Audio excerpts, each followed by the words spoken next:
Oke, Assalamualaikum warahmatullahi wabarakatuh. Perkenalkan, nama saya Anggi Awaludin, mahasiswa MBKM Fakultas Hukum Unsur. Di sini saya akan mereview materi pada pertemuan kedua Hukum Perdata yang telah disampaikan oleh Bapak Dr. Haji Sudiman Sihotang SMH. Di sini beliau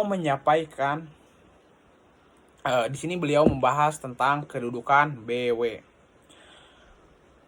Menteri Kehakiman Soeharjo S.H. berpendapat BW tidak lagi sebagai undang-undang, melainkan suatu dokumen yang hanya menggambarkan suatu kelompok hukum. Tidak tertulis, dengan kata lain BW bukan lagi sebagai wet book, tetapi reh book, yang hanya dipakai sebagai pedoman. Mengingat BW sengaja disusun sebagai tiruan dari BW di negara Belanda dan diperlakukan bagi orang-orang Belanda di Indonesia. Gagasan tersebut kemudian diajukan ke Mahkamah Agung dan disetujui dengan dikeluarkannya Surat Edaran Nomor 3 tahun 1963, di mana BW harus dipandang sebagai anjuran kepada para hakim untuk jangan ragu-ragu atau takut-takut menyingkirkan suatu pasal atau suatu ketentuan dari BW.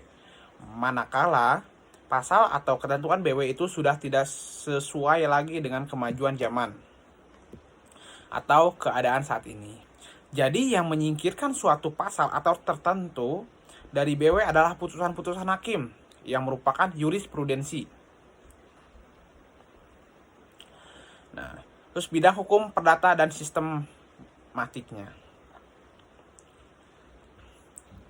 Sini membahas tentang hukum perseorangan atau badan personenleh, hukum keluarga familireh, hukum harta kekayaan vermogenrecht, hukum waris erfrecht.